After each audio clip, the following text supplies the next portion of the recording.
வேளாண்மைக்கு 68,000 கோடி நிதி. அதை பற்றி நான் இப்போ கடந்த வாரமே நான் சொல்லிட்டேன். நான் அது ஃபுல்லாகவே 68,000 கோடி நிதி. இது இல்லாமல் 25,000 கோடி வந்து நீர்ப்பாசன திட்டத்திற்கு நிதி ஒதுக்கீடு செய்யப்பட்டு குறுவை பற்றிலாம் சொல்லியாச்சு. எல்லாமே உழவர்கள் பற்றிலாம் போகணும்னு சொல்லிட்டு நான் வேலையில்லா இளைஞர்களுக்கு வந்து 5,000 வீதம் உதவித்தொகை. அதாவது 10ஆம் வகுப்பில் தோல்வி அடைந்தவர்களுக்கு 1,000 ரூபாய், 10ஆம் வகுப்பில் தேர்ச்சி பெற்றவர்களுக்கு 2,000, 12ஆம் வகுப்பு தேர்ச்சி 3,000, பட்டப்படிப்பு முடித்தவர்களுக்கு 4,000, பட்ட மேற்படிப்பு முடித்தவர்களுக்கு 5,000 ரூபாய். சென்னை வெளிவட்ட சாலை தனியாருக்கு தாரை வார்க்கப்படாது. சென்னை வண்டலூர் நெமிலிச்சேரி இடையிலான சென்னை வெளிவட்ட சாலை அடுத்த 25 ஆண்டுகளுக்கு சுங்க கட்டணம் வசூலிக்கும் உரிமையை 2,526 கோடிக்கு தனியாருக்கு வழங்குவதற்கான ஒப்பந்தம் ரத்து செய்யப்படும். ஏன்னா திமுக ஆட்சியில் அவசர அவசரமா ஒரு தனியார் நிறுவனத்துக்கு அடுத்த 25 ஆண்டுகளுக்கு வெறும் 2,500 கோடி. அவங்க எவ்வளவு தெரியுமா? 25 ஆண்டுகள் அவங்களுக்கு வருமானம் வரும் 49,000 கோடி வருமா. ஆனா வெறும் 2,500 கோடிக்கு அவங்களுக்கு வந்து ஒப்பந்தம். இது யார் பணம்? அது நம்ம பணம். எங்களுடைய யோசனை என்னன்னா, அந்த வெளிவட்டம் அந்த சாலைக்கு வந்து டோல்கேட்டு ரத்து பண்ணிடுங்க, நிறுத்தி வேணாம், எடுத்துடுங்க. என்ன உங்களுக்கு 2,500 கோடி அரசுக்கு வந்து மக்கள், ஏன்னா டிவிகே அரசுக்கு அதிகமா மக்கள் ஓட்டு போட்டது யாரு? சென்னை மக்கள், சென்னை சார்ந்தவர்கள். அவங்களுக்கு நீங்க ஒரு நல்லது செய்யணும்னா இங்க அவுட்டர் ரிங் ரோட்ல இருக்கிற டோல்கேட்டை நீங்க எடுக்கணும். அதான் நீங்க உங்களுக்கு ஓட்டு போட்ட மக்களுக்கு நல்லது செய்யறது கணக்கு. அது சென்னை திருவான்மியூர் உத்தண்டி இடையே உயர்மட்ட சாலை அமைப்பதற்கான 2,100 கோடி ஒப்பந்தம் ரத்து செய்யப்படும். அப்படி நாங்க தான் தொடர்ந்து இந்த ஏவாவேலு அந்த திட்டத்தை கொண்டு வந்து ஒரு நிறுவனத்துக்கு கொடுத்து 2,100 கோடி அளவில் அப்போ முன்னாள் முதலமைச்சர் ஸ்டாலின் அவர்கள் அதில் அடிக்கலும் நாட்டிட்டார். நாங்கள் வேண்டாம், எவ்வளோ வழக்குகள் இருக்கு, இப்போ சொன்னாலும் அவசர அவசரமா ஆக்சுவலா பார்த்தா அது 1,400 கோடியில செய்யக்கூடிய ஒரு திட்டம் அது. ஆனா 2,100 கோடி, கிட்டத்தட்ட 700 கோடி அதிகமா போட்டிருக்காங்க. அது வந்து அது ரத்து செய்து அதை முறைப்படுத்தி அது ஊழல் யார் செஞ்சிருக்காங்களோ அவங்கள பிளாக் லிஸ்ட் பண்ணி அதுக்கப்புறம் அது 4 வழி சாலை இல்லாம 6 வழி சாலையா பண்ணுங்க. மேம்பாலம் வந்து 6 வழியா பண்ணுங்க. இன்ஃப்ராஸ்ட்ரக்சர் நமக்கு வேணும், அதில் முறைப்படுத்தி அதை செய்யணும். அவ்வளவுதான் எங்களுடைய நோக்கம். அப்புறம் வேலூர், தஞ்சாவூர், நெல்லை, கடலூர், நாகப்பட்டினம் ஆகிய நகரங்களில் விமான போக்குவரத்து தொடங்க நடவடிக்கை எடுக்கப்பட்டது. உடான் ஸ்கீம்ல விமான போக்குவரத்து அவசியமா இருக்கும். ஏன்னா குறிப்பா டெல்டா பகுதியில் ஒன்று கூட கிடையாது. திருச்சிக்கு போகணும், எல்லாம் இருக்குது இல்லை. அதனால இதெல்லாம் செய்யப்படும். அப்புறம் வடபழனி பூந்தமல்லி இடையே ஆகஸ்ட் மாதத்தில் மெட்ரோ ரயில் சேவை. கோயம்பேடு முதல் கிண்டி பட்ரோடு வரையிலான மெட்ரோ ரயில் பாதை 2026ஆம் ஆண்டு இறுதிக்குள் மெட்ரோ ரயில் சேவை தொடங்கப்படும். சென்னை தற்போது நடைபெறவுள்ள அனைத்து மெட்ரோ ரயில் திட்டம் பணிகளுக்கு 2028ஆம் ஆண்டு டிசம்பர் மாதத்திற்குள் முடிக்கப்படும். சென்னை விமான நிலையம், கிளம்பாக்கம், கோயம்பேடு, ஆவடி இடையே மெட்ரோ ரயில் பாதை அமைக்கும் பணிகள் நடப்பாண்டில் இறுதிக்குள் தொடங்கும். கோவை, மதுரை மாநகரங்களில் திருத்தப்பட்ட மதிப்பீடுகளில் அடிப்படையில் மெட்ரோ ரயில் திட்டம் செயல்படுத்தப்படும். நேற்று தான் செய்தி பார்த்தேன் நான். மத்திய அரசு மறுபடியும் இதை வந்து அனுமதி கொடுக்கல. அவங்க சொன்ன காரணம் வந்து மக்கள் தொகை அடிப்படையில் கொண்டு வர முடியாது. 20 லட்சம் பேர் மக்கள் தொகை இருக்கணும், 15 லட்சம் பேர் தான் கோயம்புத்தூர்லயும் மதுரையில் இருக்கிறாங்கன்னு. ஆனா அதை விட என்னன்னா ஃப்ளோட்டிங் பாப்புலேஷன் இருக்கு. ஃப்ளோட்டிங் பாப்புலேஷன்னா அவங்க தான் அதிகமா மெட்ரோ ரயில பயன்படுத்துவாங்க. ஃப்ளோட்டிங் பாப்புலேஷன் 7 லட்சம் பேர் வராங்க. அவங்களுடைய இலக்கு பார்த்தா 22 லட்சம் பேர் வராங்க, கணக்குல வருது. ஆனா 20 லட்சம் பேர் குறைவா இருக்கிற நகரங்களுக்கு மத்திய அரசு அனுமதி கொடுத்திருக்கிறாங்க. யூபியில எல்லாம் கொடுத்திருக்கிறாங்க, மற்ற அவங்க பிஜேபி ரூல் ஸ்டேட்ஸ்ல கொடுத்திருக்கிறாங்க. அது ஒன்றும் பெருசா ஒரு ஹார்ட் அண்ட் ஃபாஸ்ட் ரூல்லாம் இல்லை. அது இன்னும் வலியுறுத்தி அழுத்தம் கொடுத்து அனுமதி வாங்கணும். நிச்சயமா அது வாங்கப்படும். பல்லாவரம் துறைப்பாக்கம் இடையே அதிவிரைவு பேருந்து சேவை, இந்த bus rapid transit system BRTS எல்லாம் போட்டிருக்கோம்ல. அப்புறம் மின் திட்டங்களை விரைவுபடுத்த 2 லட்சம் கோடி முதலீடு. நிலுவையில் உள்ள மின் திட்டங்கள் செயல்படுத்த அடுத்த 5 ஆண்டுகளில் 2 லட்சம் கோடி முதலீடு செய்யப்படும். உடன்குடியில் புதிதாக அமைக்கப்பட்டுள்ள மின் உற்பத்தி நிலையங்கள் 2 மாதங்களில் வணிக உற்பத்தி தொடங்கப்படும். இது அதாவது இந்த கடந்த ஒரு 10-15 வருஷமா தமிழ்நாட்டில் உள்ள மின் திட்டங்கள் எதுவுமே நடைமுறைப்படுத்தல. ரொம்ப அப்படியே ஆம வேகம்லாம் கூட இல்ல, நத்த வேகத்துல வேண்டுமே சூழ்ச்சி செய்து. ஏன்னா அப்பதான் தனியார் கிட்ட வாங்க முடியும். அரசு துறையில் உள்ள மின் நிலையங்களில் உற்பத்தி செய்கின்ற மின்சாரம் கிட்டத்தட்ட 3 ரூபாய், 2 ரூபாய் 90 பைசா ஒரு யூனிட், 3 ரூபாய் 3.25 ரூபாய் ஒரு யூனிட். ஆனால் தனியார்கிட்ட வாங்குறது பார்த்தீங்கன்னா 9 ரூபாயிலேருந்து 15 ரூபாய் வரைக்கும் யூனிட் வாங்குறாங்க. அதில் பாதி கமிஷன் இவங்களுக்கு. அதனால எதுக்கு நம்ம ஆரம்பிச்சு விடணும், அவங்க காசு வருதே வாங்கிட்டு போகலாம் அப்படின்னா. இதனால தான் எந்த திட்டமும் திமுகவில் 5 ஆண்டுகளில் ஒரு புதிய மின் திட்டம் கூட அறிவிக்கல. ரெண்டாவது ஒரே ஒரு திட்டம் மட்டும்தான், நிலுவையில் ஒரு திட்டத்தை நடைமுறையில் அதுவும் பார்த்தா நின்று போச்சு, பிரச்சனை வந்து நின்று போச்சு நார்த் மெட்ராஸ்ல. அதனால இவங்க அதை பத்தி எந்த கவரையும் எந்த அக்கறையும் இல்லை. ஆனா 4 ஆண்டுகளில் 56% வந்து மின் கட்டணத்தை உயர்த்திருக்கிறாங்க திமுக ஆட்சி காலத்தில். மாதம் மின் கணக்கெடுப்பு அதான் இப்ப இருக்கு. அதில்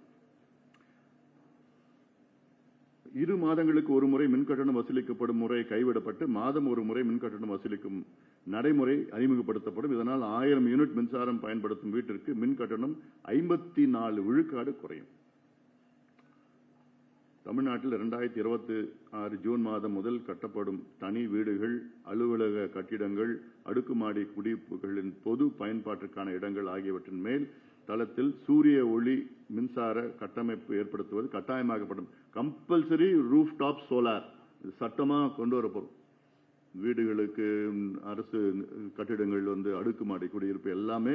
ஏன்னா ஒரு போர்ஷன் என்னன்னா, என்னோட இலக்கு அடுத்த 5 ஆண்டுகள் வந்து 20,000 மெகாவாட் சூரிய ஒளி மூலமாக கொண்டு வரணும். அது நம்ம தமிழ்நாடு அரசுடைய இலக்கு. அது வீடுகளில் மின் இணைப்புக்கான மீட்டர்கள் ஸ்மார்ட் மீட்டராக மாற்ற 15,000 செலவாகும் என்று திமுக ஆட்சியில் மதிப்பீட்டப்பட்ட நிலையில், அதாவது திமுகவில் ஒரு மிகப்பெரிய ஒரு ஊழல், அதை தடுத்து நிறுத்திட்டோம்னா பாமகவுக்கு மிகப்பெரிய பங்களிப்பதில்லை. ஏன்னா ஒவ்வொரு ஸ்மார்ட் மீட்டர் ஒரு விலையே பார்த்தீங்கன்னா 4,500 ரூபாய் தான். ஆனால் அதில் 15,000 ரூபாய் ஒரு ஸ்மார்ட் மீட்டர் விலையேன்னு போட்டு அதுக்கு டெண்டர்லாம் விட்டு நாங்கள்லாம் சத்தம் போட்டு அழுத்தம் கொடுத்து எல்லாம் பண்ணதுக்கப்புறம் அதை நிறுத்திட்டாங்க. 15,000 எவ்வளோ பெரிய ஒரு ஊழல் நடந்திருக்கும் அதில். இப்போ அந்த ஸ்மார்ட் மீட்டர் வந்து இலவசமாக கொடுத்துட்டு போயிடலாம். அப்புறம் 26,883 சதுப்பு நிலங்கள் அறிவிக்கை செயல்படுத்தப்படும். அதாவது அறிவிக்கைனா நோட்டிபிகேஷன் வரும். அதாவது சதுப்பு நிலம் wetland rules, conservation and management rules வந்து 2017 மத்திய அரசு வெளியிட்டது. ஆனாலும் அதில் இந்தியா முழுவதும் உள்ள சதுப்பு நிலத்தில் வந்து நோட்டிஃபை பண்ணணும்னு அறிவிக்கை வெளியிட்டணும். இதுவரையும் தமிழ்நாட்டில் ஒன்று கூட பண்ணல. 5 ஏக்கருக்கு மேல் உள்ள பரப்பளவில் உள்ள சதுப்பு நிலங்கள்னா இது வாட்டர் பாடி, வெட்லேண்ட்ஸ், ஈரநிலம், சதுப்பு நிலம் எல்லாம். இதற்கு தமிழ்நாட்டில் 26,000 ஈரநிலம், சதுப்பு நிலம் இருக்கு 5 ஏக்கருக்கு மேல. இதுல ஒன்னு கூட நோட்டிஃபை பண்ணல. எவ்வளவு பெரிய ஒரு அநியாயம் அது! இது எவ்வளவு பெரிய ஒரு ஊழல் நான் சொல்லுவேன். 10 ஆண்டுகளுக்கு முன்பு ரூல்ஸ் வந்துருச்சு. சுப்ரீம் கோர்ட் எத்தனையோ ஆர்டர் போட்டிருக்காங்க, நோட்டிஃபை பண்ணுங்கன்னு. இவங்க பண்ணல. சென்னையில வேணுமே பண்ணல. சென்னையில ஏன்னா அப்பதான் அதுல ஆக்கிரமிப்பு பண்ணலாம், ஏரி நிலத்தை இன்னும் கொஞ்சம் எடுத்துக்கலாம், நீ எடுத்துக்கோ, நான் எடுத்துக்கோ, இப்படி எடுத்துக்கோ, இப்படி கூறு போட்டுடலாம், பள்ளிக்கரணை சதுப்பு நிலத்தை முடிச்சிடலாம். இந்த திட்டம் அதெல்லாம் பிரிகேடு போன வருஷம் 2,000 கோடி அடுக்குமாடி குடியிருப்பு ஊழல் நடந்தது. இதுதான் நோட்டிஃபை பண்ணாததுனால தான் இதெல்லாம் அவங்களால செய்ய முடியுது. இந்த பிரிகேடு அனுமதி கொடுத்தது வந்து இது மட்டும் சிஎம்டிஏ மட்டும் இல்ல, என்வாயர்மெண்ட் மினிஸ்ட்ரியும் அங்க இருக்க அதிகாரிகள் யார் யாருக்கு போச்சு எல்லாம் பெரிய விசாரணை பண்ணுவது. சும்மா அவங்க துறையை மாத்திட்டாங்க, இவங்கள மாத்திட்டாங்க, அதிகாரிகளை மாத்துறதுலாம் ஒரு புரியவில்லை. யார் பண்ணா அக்கௌண்டபிலிட்டி இருக்கணும். இது முதலமைச்சர் விஜய் அவருடைய அரசு இதுல கவனம் செலுத்தணும். இது கொஞ்சம் ஸ்லோவா போற மாதிரி எங்களுக்கு தோணுது.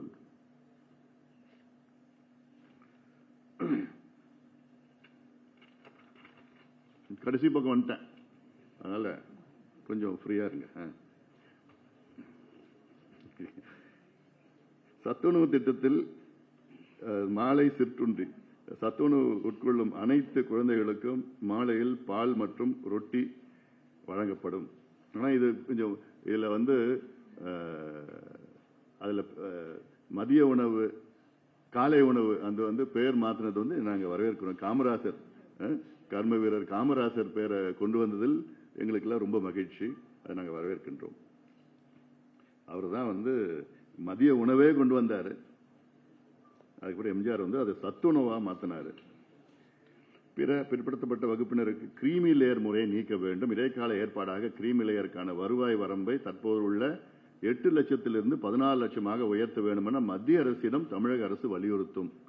இது தொடர்ந்து நம்ம கேட்டுதான் வரோம். கிரீமி லேயர் மத்திய அரசுல ஓபிசி கிரீமி லேயர் 8 லட்சம் ரூபாய் வரம்பு, இது வந்து கிட்டத்தட்ட 7-8 வருஷமா இருக்கு. இதுல பல பரிந்துரைகள் 12 லட்சமா உயர்த்தணும்னு வந்துச்சு, எதுவுமே பண்ணல, மத்திய அரசு பண்ணல. இது நானும் பல முறை பேசியிருக்கிறேன், நாடாளுமன்றத்தில் பேசியிருக்கேன், கடிதம் எழுதியிருக்கிறோம், அழுத்தம் கொடுத்திருக்கிறோம். ஆனால் தமிழக அரசு இதை அழுத்தம் கொடுக்கணும். அது கொடுத்து அது 8 லட்சத்திலிருந்து முதல் கட்டமாக கிரீமி லேயர் எடுத்துடணும். பட் ஆனாலும் இருக்கிற வரைக்கும் அது அட்லீஸ்ட் ஒரு 14 லட்சமாக கொண்டு வரும். தாழ்த்தப்பட்டோர் மற்றும் பழங்குடியினர் மாணவ மாணவிகளுக்கு கல்வி உதவித்தொகைக்கான நிதி ஒதுக்கீடு 50 விழுக்காடு அதிகரிக்கப்படும். தமிழ்நாட்டில் அங்கீகரிக்கப்பட்ட பத்திரிகையாளர்கள் அனைவருக்கும் 90 விழுக்காடு மானியத்தில் மடிகணினி வழங்கப்படும். நிறைய அதெல்லாம் பத்திரிகையாளருக்கு நிறைய சொல்லியிருக்கிறோம். இந்த பட்ஜெட்ல இருக்கு. நேரம் காலம் தான், நான் ஜஸ்ட் ஒரு ஜிஸ்ட், இதை நான் சொல்லத்தெல்லாம் ஜிஸ்ட் தான். அதனால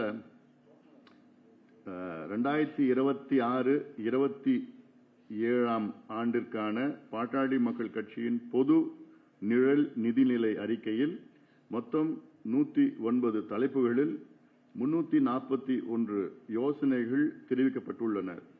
இந்த நிழல் நிதிநிலை அறிக்கை தமிழக அரசுக்கும் பொதுமக்களுக்கும் பெரிதும் பயனுள்ளதாக இருக்கும்.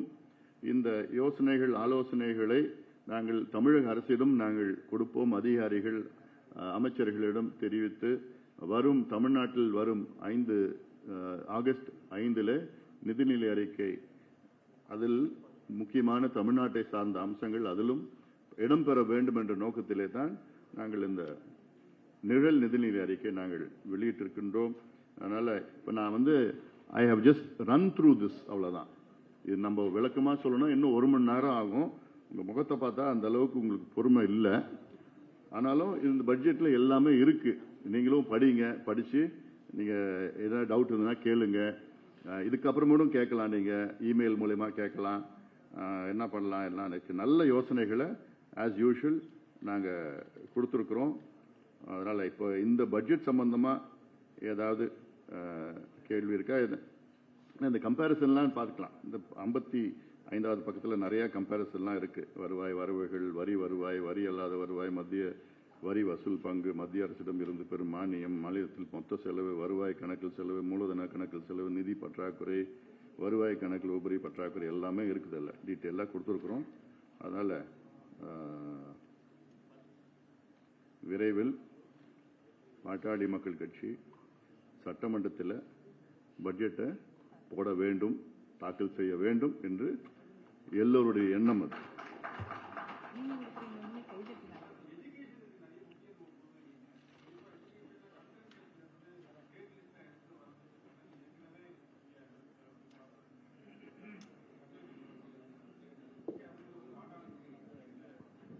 பாட்டாளி மக்கள் கட்சியினுடைய தொடர்ந்து இந்த நிலைப்பாட்டில் தான் இருக்கு.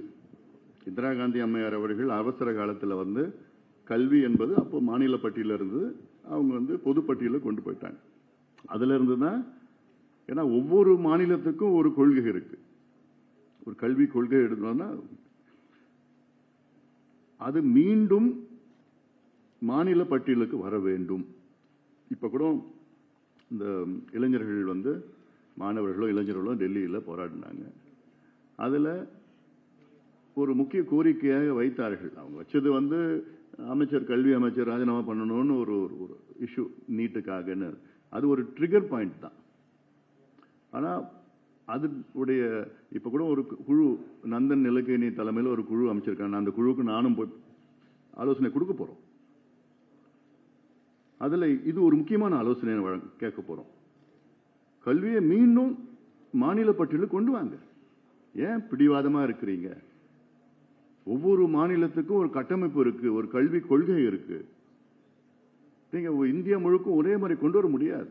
ஒவ்வொரு மொழியும் இருக்குது, ஒவ்வொரு கலாச்சாரம் இருக்குது, வரலாறு ஒவ்வொரு வரலாறு. இப்ப தமிழ்நாட்டு வரலாறு வந்து தெரியல, ஏன்னா ஒரே மாதிரி கல்வி திட்டம், ஒரே பாடத்திட்டம்.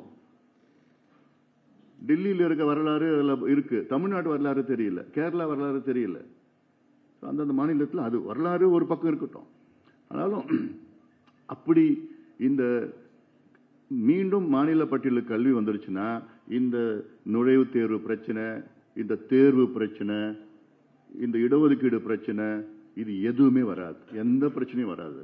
சுமூகமா இருக்கும். நல்ல ஒன்றும் பிரச்சனை இல்லாம இருக்கும். இது மத்திய அரசு செய்யணும். அது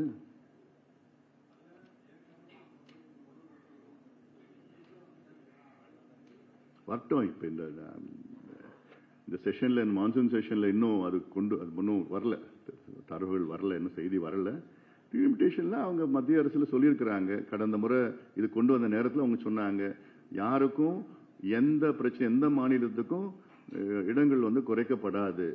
50% அக்ராஸ் த போர்டு, எல்லா மாநிலத்துக்கும் 50% வந்து 50 விழுக்காடு வந்து உயர்த்தப்படும். யாருக்கும் திடீர்னு மக்கள் தொகைக்கு அடிப்படையில் இது நிச்சயமா வராதுன்னு உறுதி கொடுத்திருக்காங்க. பிரதமர் உறுதி, உள்துறை அமைச்சரும் எல்லாமே உறுதி கொடுத்திருக்காங்க. சட்டமன்றத்துக்கு உள்ளே கொடுத்திருக்காங்க, நாடாளுமன்றத்துக்கு உள்ளே கொடுத்திருக்காங்க. அதனால அது மாற்றி பேச முடியாது. அல்ல என்ன பாதிப்பு வரப்போகுது.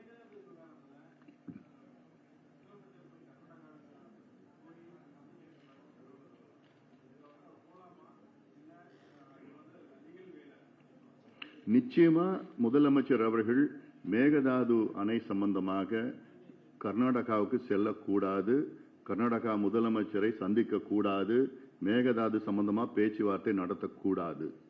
இது தமிழ்நாட்டில் உள்ள ஒட்டுமொத்த கட்சிகள், விவசாய சங்கங்கள், மக்களுடைய மனநிலை. இதை புரிந்து கொண்டு அந்த சந்திப்பை முதலமைச்சர் அவர்கள் தவிர்க்க வேண்டும். காரணம், மேகதாது அணை கட்ட வேண்டும் என்று துடித்துக் கொண்டிருக்கிறது கர்நாடகா. நம்ம மேகதாது அணை கட்டக்கூடாது என்று சொல்கின்றோம். மேகதாது அணையை நாம் அங்கீகரிக்கப்படவில்லை. அங்கீகரிக்கப்படாத ஒரு அணையை சம்பந்தமா நம்ம பேச்சுவார்த்தையை நடத்துவதற்கு அவசியமே கிடையாது. அதுவும் இங்கிருந்து நம்ம அங்க போய் பேசுறது. இப்போ அவங்க என்ன அப்பிங் தி டெம்போன்னு சொல்றது. ஏன்னா நேற்று கூட பாத்தீங்கன்னா அந்த கர்நாடக அமைப்புகள்லாம் இது போராட்டம் ஆரம்பிச்சுட்டாங்க. பார்டர்ல போய் போராட்டம் அப்படின்னு சொல்லிட்டு எல்லாம் பண்றாங்க. ஏன்னா இது வந்து அடுத்த 2028 எலெக்ஷனுக்காக இப்பவே டி.கே. சிவகுமார் அந்த டிராமாலாம், நாடகம்லாம் பண்ணிட்டு இருக்கிறார். நேற்று கூட ஒரு பேட்டியில சொல்றாரு, மேகதாது அணை வந்து தமிழ்நாட்டுக்கு 80%, 80 விழுக்காடு தமிழ்நாட்டுக்கு தான், 20 தான் 10%, 20% தான் கர்நாடகா பயனுள்ளதா இருக்குமா? எவ்வளவு பொய்ய சொல்லிட்டு இருக்கிறார், எவ்வளவு பொய்ய சொல்லிட்டு இருக்கிறார். இதுக்கு என்ன தீர்வு? இதுக்கு ஒரு தீர்வு என்னன்னா, பக்ரா பேஸ் மேனேஜ்மெண்ட் போர்டுன்னு ஒன்று இருக்கு. இது வந்து 1960 அந்த 60s அப்போ வந்து ஒரு அக்ரிமெண்ட் போட்டிருக்காங்க.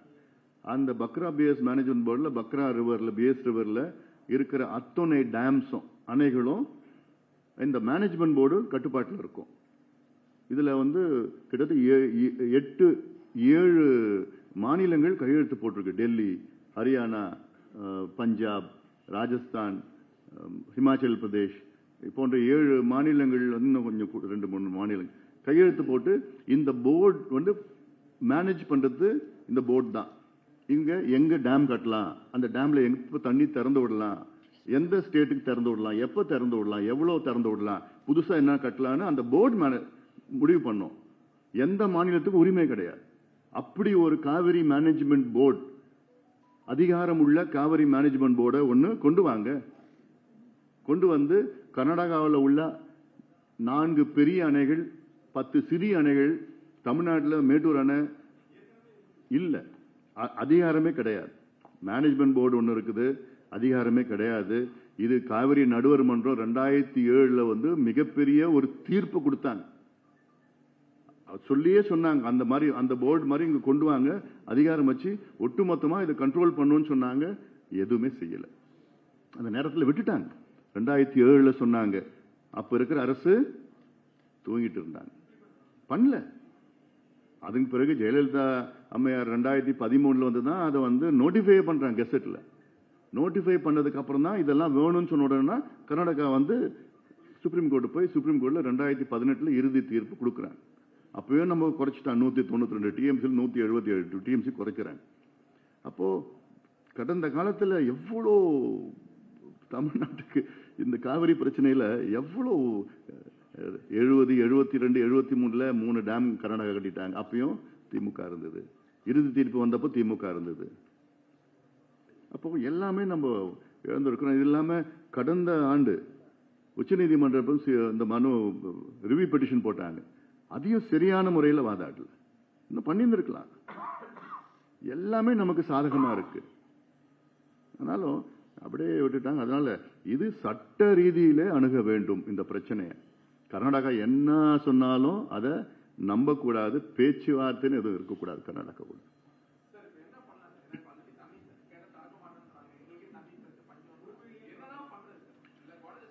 சொல்யூஷன் அனைத்து கட்சி கூட்டத்தை கூட்டுங்க.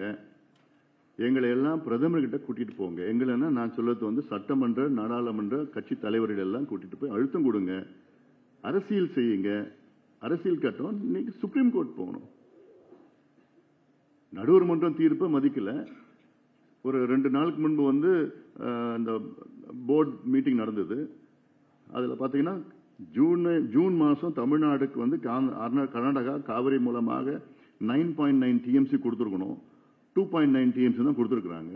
ஜூலை மாசம் அவங்க 32 டிஎம்சி கொடுக்கணும். கொடுத்தது எவ்வளவு 1, 2 தான் கொடுத்துருப்பாங்கன்னு நினைக்கிறேன். அது கூட கொடுத்துறான்னு தெரியல. அப்புறம் நம்ம அப்புறம் எதுக்கு ஒரு உச்சநீதிமன்றம் தீர்ப்பை வழங்கி மாசம் மாசம் இவ்வளவு கொடுக்கணும்? உச்சநீதிமன்றம் போகணும். சட்ட போராட்டம். அப்போ மேகதாது அணை கட்டுவதற்கு முன்பே இந்த நிலைன்னா அந்த டேம் கட்டிட்டாங்கன்னா அதையும் தடுத்து நிறுத்திட்டு சுத்தமா தண்ணி இல்லைன்னு சொன்னாங்கன்னா எங்க போவீங்க நீங்க? ஒரு அரசு, கர்நாடக அரசு உச்சநீதிமன்றம் தீர்ப்பையும் மதிக்கல, நடுவர் மன்றம் தீர்ப்பையும் மதிக்கல, டெல்லியில அங்க அதிகாரிகள் சொன்னதும் மதிக்கல. இவங்க கிட்ட எதுக்கு நம்ம பேசணும்? அதனால இது கையா ஒட்டுமொத்த கட்சியும் என்ன சொல்லுதோ அதுதான் பண்ணணும். தவிர இது டிவிக்கே பிரச்சனை கிடையாது.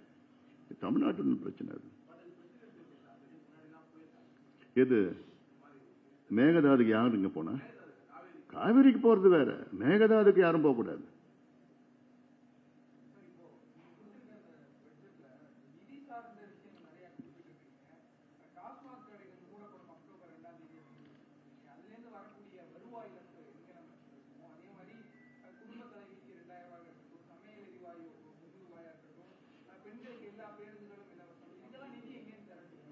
அதாவது வரி அல்லாத வருவாயின்னு சொல்லியிருக்கிறேன்.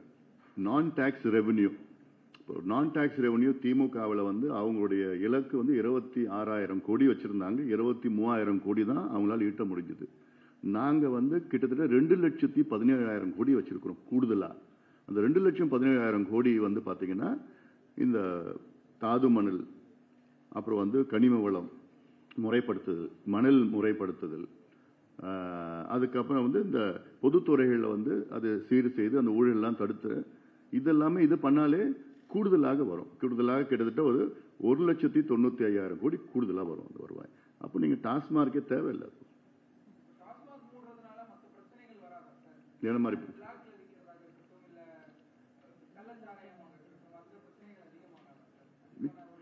அதெல்லாம் ஏற்பாடு செஞ்சுதான் நம்ம பண்ண போறோம். ரீஹாபிலிட்டேஷன் சென்டர் ஒன்று, டாஸ்மார்க் மூடணும்னா மக்கள் பிரச்சனை ஒன்று இருக்கு, அது இல்லாமல் நிர்வாக பிரச்சனை ஒன்று இருக்கு.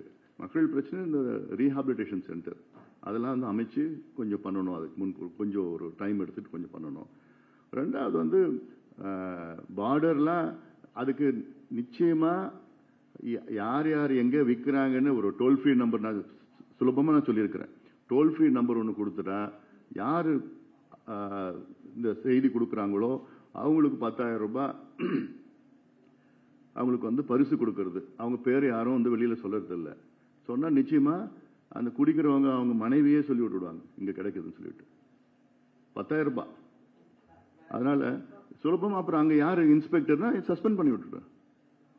யாருங்க சப் இன்ஸ்பெக்டர் அந்த ஏரியாவில் சஸ்பெண்ட் பண்ணி விட்டா ஒரு 10 பேரை சஸ்பெண்ட் பண்ணாலும் ஆட்டோமேட்டிக் நடக்க போகுது. இதெல்லாம் கொஞ்சம் தைரியமா பண்ணணும். அதுல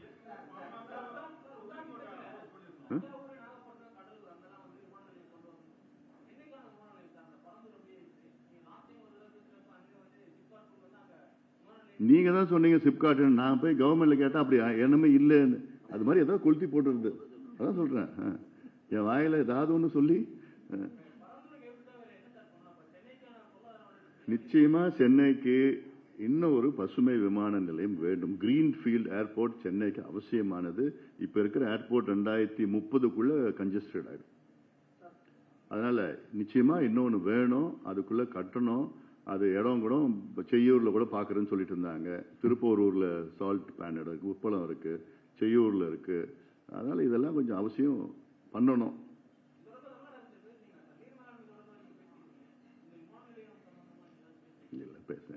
ஸ்டேட்மெண்ட்ஸ் மூலமா தான் சொல்லியிருக்கிறேன் நான்.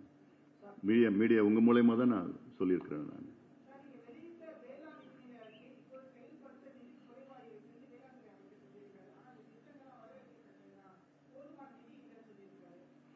உண்மைதான். நிதி இல்ல, ஒயிட் பேப்பர் தான் கொடுத்தாங்க எக்கனாமிக் நிதி இல்லை. பட் ஆனா விவசாயிகள் நான் கடந்த முறை சொல்லியிருக்கிறேன் நான், தமிழ்நாட்டில் உள்ள மக்கள் தொகையில கிட்டத்தட்ட 3/2 பங்கு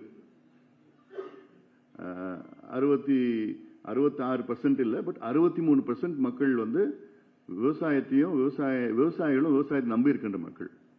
அவங்க தமிழ்நாட்டுடைய பொருளாதாரத்தை பங்களிப்பு எவ்வளவு தெரியும்னா 2.9%, 3% தான்.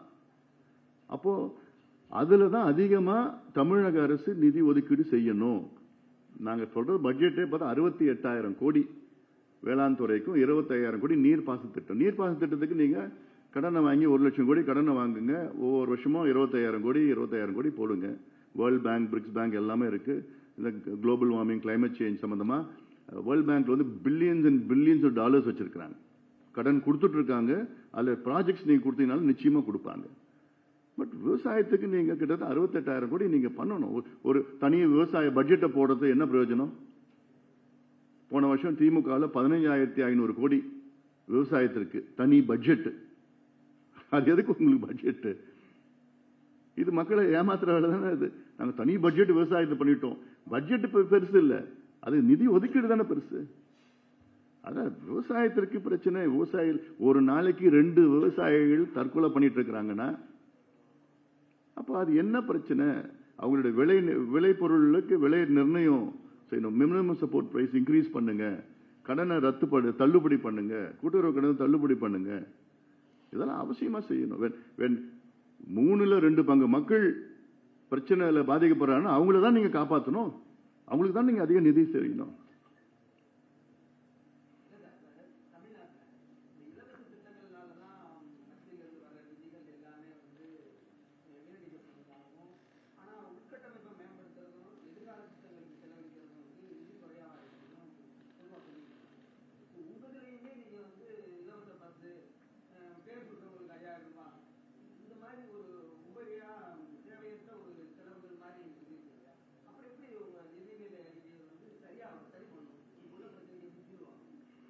உதாரணம், சென்னையில் இலவச பேருந்து அத்துணை மக்களுக்கும்.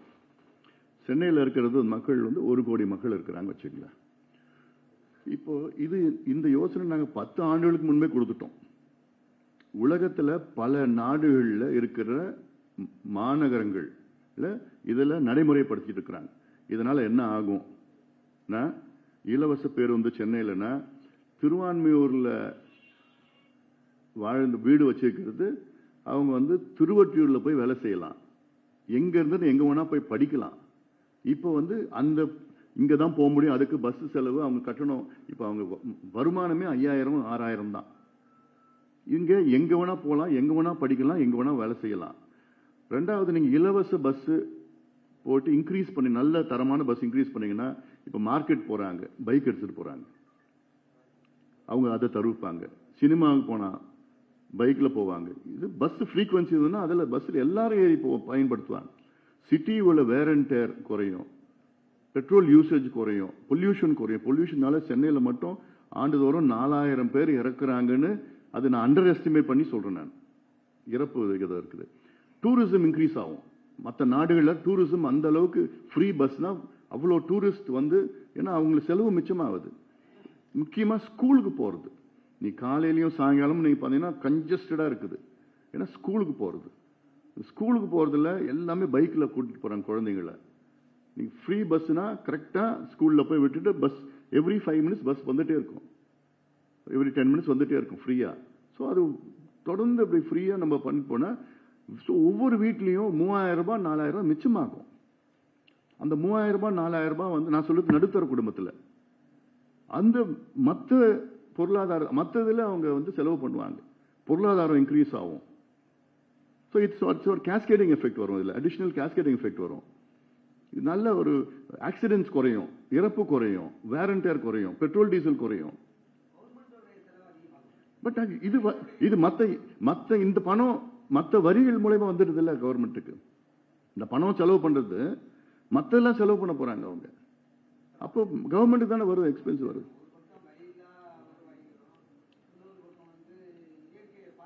இப்போ டூரிசம் வருது.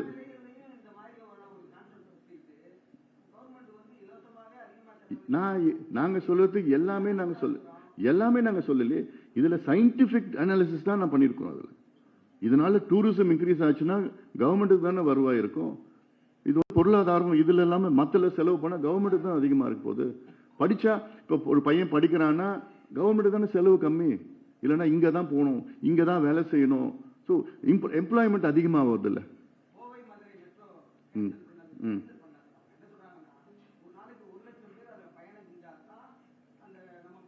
ப்ராஃபிட் வரும் அதில்.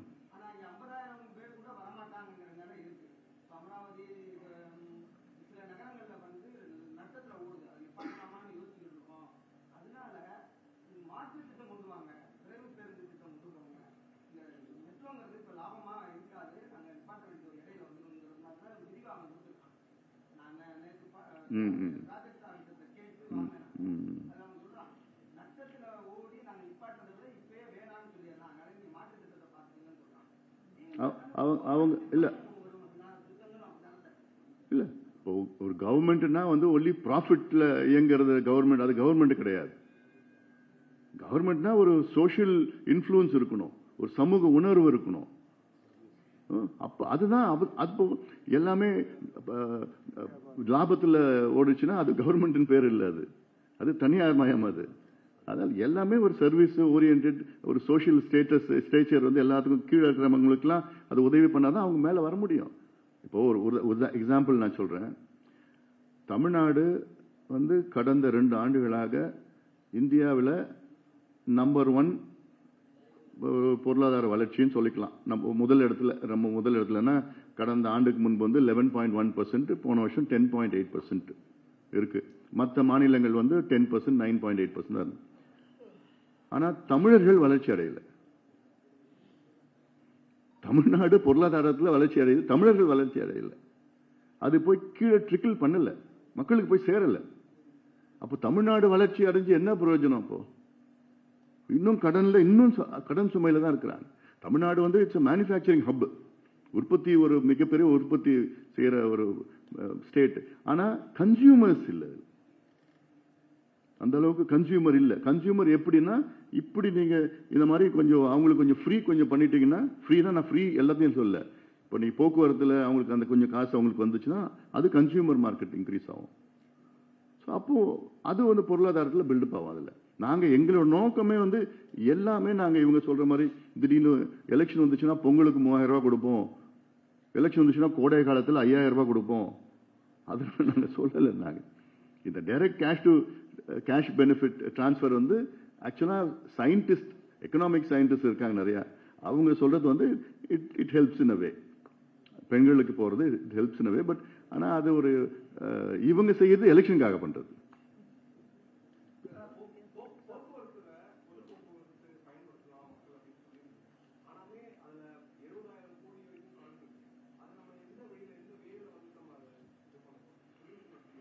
போக்குவரத்தே வந்து அது ஒரு பெரிய ஊழல் பொட்டி. அது அது உள்ள போனாலே அது எல்லா உபரி பாகங்கள், பேருந்தில் வாங்குறதுல இருந்து தயார் பண்றதுல எல்லாம் போட்டு ஒரு பெரிய ஒரு ஊழல். அது நியமனம், ஓட்டுநர்கள், நடத்துனர்கள் நியமனமே அது காசு கொடுத்து லட்சக்கணக்கில் ஊழல் நடந்து கடந்த பல ஆண்டு காலமா இருக்குதா இல்லை. But we have to start somewhere. இது பண்ணணும். இது அதை சரிப்படுத்தணும். ரெண்டாவது வந்து இதுல கொஞ்சம் இன்வெஸ்ட் பண்ணி கொஞ்சம் பண்ணணும்னா நிச்சயமா அது வந்து நான் அதான் சொல்றேன். பொதுத்துறைகள் 3 மெயின் துறை, போக்குவரத்து துறை, அப்புறம் வந்து பொது பணித்துறை, பிளஸ் வந்து மின்துறை. இந்த 3மே we have to do lots of reforms. இந்த 3 துறைகளும் ரிஃபார்ம்ஸ் பண்ணி நிச்சயமா அதை வந்து லாபகார்த்தமா கொண்டு வந்து அது மீட்டு எடுக்கலாம். ஏன்னா இப்போ மின்சாரத்துறை எடுத்துக்கங்க. மின்சாரத்துறையில் 4 ஆண்டுகளில் வந்து 56% இன்க்ரீஸ் பண்ணியிருக்காங்க கட்டணம். மின் கட்டணத்தை 4 ஆண்டுகளில் இன்க்ரீஸ் பண்ணியும் கிட்டத்தட்ட 45,000 கோடி ரூபாய் இந்த 4 ஆண்டுகளில் வந்தோம். வருஷம் வருஷம் வருது. கூடுதலா, நான் சொல்றது கூடுதலா வந்தோம், நட்டத்தில் ஓடிட்டு இருக்கு. ஏன் அவங்களுக்கு வந்து கவர்மெண்ட்ல இருக்கிற மின் திட்டங்கள் வந்து நடைமுறைப்படுத்துக்கு அவங்களுக்கு வந்து ஒரு யோசனை கிடையாது. தனியார் கிட்ட வாங்கினா அவங்களுக்கு கமிஷன் கிடைக்கும். 15 ரூபாய் ஒரு யூனிட் வாங்குறாங்கன்னா அதுல அவங்களுக்கு வந்து கிட்டத்தட்ட 7 ரூபாய் கிடைக்கும் அந்த யூனிட். ஸோ இது மாதிரி ஒவ்வொரு இதுலயும் இதுதான் நடக்குது. இல்லை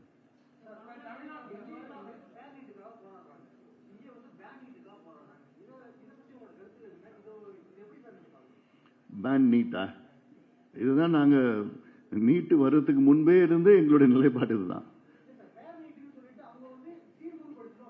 ஃபேர் நீட்டா, நான் என் காதுல பேன் நீட்டுன்னு வந்துச்சு. அது காங்கிரஸ் உடைய நிலைப்பாடு. அது இந்த நீட்டு கொண்டு வந்ததே காங்கிரஸ் தானே. அதாவது நான் அமைச்சராக இருந்த நேரத்தில் நீட்டு அப்போ கொண்டு வர முயற்சி பண்ணாங்க. நான் ரொம்ப முடிவா சொன்ன வரக்கூடாது அப்படின்னு நான் பிடிவாதமா இருந்ததுனால தான் 2009 விலகி வந்ததுக்கு அப்புறம் 2010 தான் இதை வந்தவங்க ப்ரொபோசல் கொடுக்குறாங்க. அப்புறம் 12 வந்துச்சு, அப்புறம் கோர்ட்ல தடை பண்ணாங்க. அதுக்கப்புறம் 13 கோர்ட்ல மறுபடியும் தடை பண்ணி 16 ஓகே பண்ணி இது ஒரு வரலாறு இருக்குதுல்ல. நீட்டு தேர்வே தேவையில்லாது. நான் இப்ப சொல்லியிருக்கேன்ல இந்த தேர்வுகள் சம்பந்தமா. இது நீட்டு தேர்வு அப்போ கொண்டு வந்த காங்கிரஸ் டைம்ல கொண்டு வந்த நோக்கம் என்னன்னா, அவங்க நோக்கம் என்னன்னா, நீட் எக்ஸாம்லாம் எல்லாமே கமர்ஷியல் ஆயிடுச்சு, எம்பிபிஎஸ் அட்மிஷன் கமர்ஷியல் ஆயிடுச்சு, நல்ல தரமான டாக்டருங்க வந்து வரத்து கிடையாது அப்படின்னு சொல்லி தான் இந்த நீட்டை வந்து முறைப்படுத்தணும், எல்லாமே ஒரே எக்ஸாம்ல முறைப்படுத்தணும்னு சொல்லி கொண்டு வந்தாங்க. இப்போ என்னன்னா, it is utter failure. NEET ஒரு சிஸ்டம் வந்து முழுக்க முழுக்க தோல்வி அடைஞ்ச 100% தோல்வி அடைந்த தேர்வு தான் நீட் தேர்வு. Complete failure. அது ஸ்கிராப் பண்ணணும். ஸ்கிராப் நீட்னு தான் வரணும் தவிர ஃபேர் நீட்னு அது மாதிரி பண்ண முடியாது. முடிஞ்சு போன சிஸ்டம், தோல்வி அடைஞ்ச சிஸ்டம் நீங்க எப்படி நீங்க ஃபேரா பண்ணுவீங்க? அதாவது இன்னைக்கு நீட் உடைய பெரிய ஒரு ஊழல் நான் சொல்லுவேன். நான் எக்கனாமிக் கரப்ஷன். அது 2 லட்சம் கோடி ரூபாய் நீட்னால பெரிய பிசினஸ் நடந்துட்டு இருக்கு இந்தியாவில். நீட் கோச்சிங்னால நம்முடைய எஜுகேஷன் சிஸ்டமே ஃபெயில் ஆகிறதுக்கு காரணமே இந்த நீட்னு சொல்லலாம். இல்ல நாலேஜ் பேஸ்ட்ல இல்ல, அது எக்ஸாம் பேஸ்டு ஒரு எஜுகேஷன் தான் இப்போ பண்றாங்க. நாலேஜ் பேஸ்டு கிடையாது. நம்ம சிஸ்டமே மாத்திட்டாங்க இப்போ.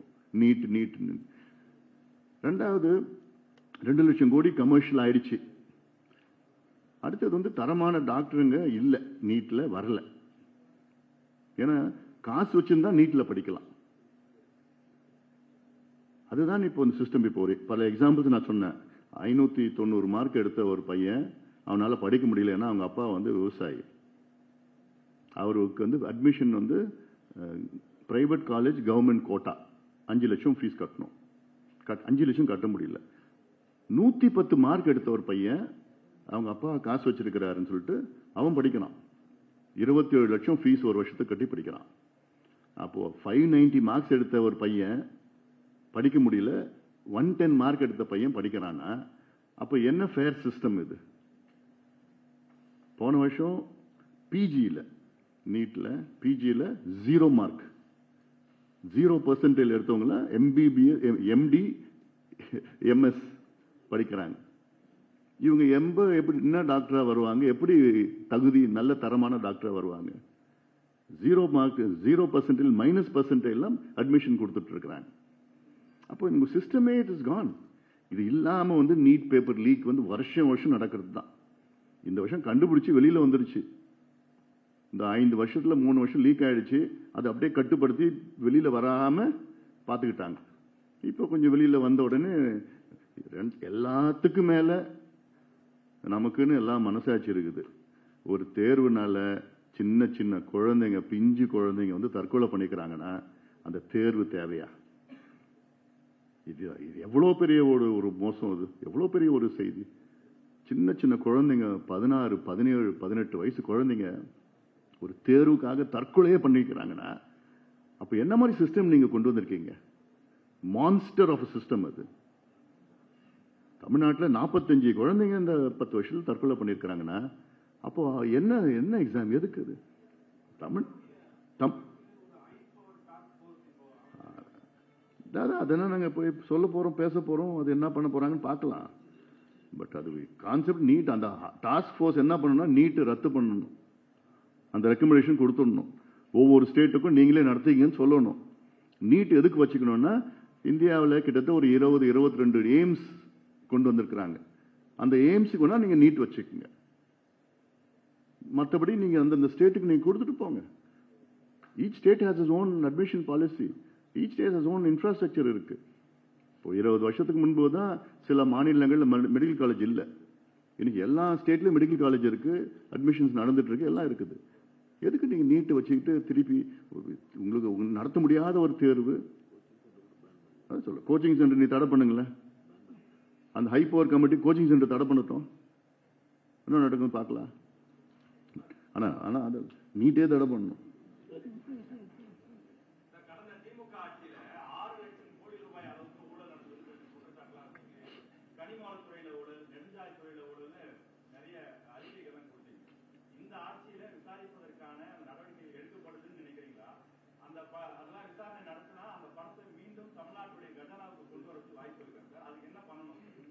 இதுலயே நாங்க கொடுத்திருக்கிறோம். சம்பந்தமா 6 லட்சம் கோடி ரூபாய் ஊழல் வந்து திமுக ஆட்சியில கொண்டு வந்திருக்கிறாங்க சொல்லிட்டேன். பட் இதுல இல்ல அது மட்டும் இல்ல, இதுல வந்து டீட்டெயிலா இருக்கு. இது மறுபடியும் சொல்றேன், இப்போ டிவிகே அரசு அதுக்கு முக்கியத்துவம் கொடுக்கணும், கவனம் செலுத்தணும். ஒவ்வொரு துறையிலையும் வந்து அதுல யாரு எப்படி என்ன, அங்க இருக்கிற அமைச்சர்கள், கடந்த அமைச்சர்கள், அதிகாரிகள் யார் யார் அதுல சம்பந்தப்பட்டிருக்காங்க அவங்க எல்லாமே பிளாக் லிஸ்ட் பண்ணி இது மிகப்பெரிய அளவில் அந்த ஊழல அந்த பணத்தை மறுபடியும் கொண்டு வந்து கஜானால சேர்க்கணும். இதுல நிச்சயமா, ஏன்னா இப்போ தொடக்கத்தில் கொஞ்சம் வேகமா இருந்தாங்க, இப்ப கொஞ்சம் பார்த்தா அப்படியே இந்த வேகம் பத்தல. அதனால இது கொஞ்சம் வேகப்படுத்தணும், வேகப்படுத்த வைப்போம். பிடிச்சிடலாமா? சரி, நன்றி நன்றி நன்றி. இந்த